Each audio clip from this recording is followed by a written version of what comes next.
Hi friends, if you're looking for a healthy and high protein recipe, then this moong dal cutlet is for you. Here I'm taking 1 cup of moong dal, washing it and soaking it an hour before the preparation. Next, in a bowl I'm going to add finely chopped onions, carrots, beans and capsicum. Then we will add about 100 grams of grated paneer. Here you can add or replace any vegetables of your choice. Mix them well and then we'll start adding the dry spices like turmeric, coriander and cumin powder and red chili powder and some salt.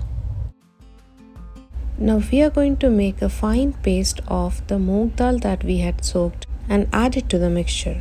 Now mix it all again, and for the binding here I'm using 1 tablespoon of rice flour.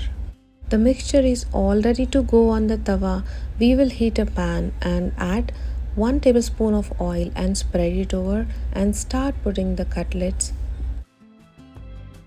Here I'm putting the cutlets more thin because they can be cooked inside out very easily. Now flip them all to the other side and add a little bit of oil on top. Cook them for a few more minutes and they are ready to serve. Enjoy them with green chutney or ketchup. Please let me know in the comments what type of cutlets do you make, and if you have liked my video, please don't forget to subscribe. Thank you for watching.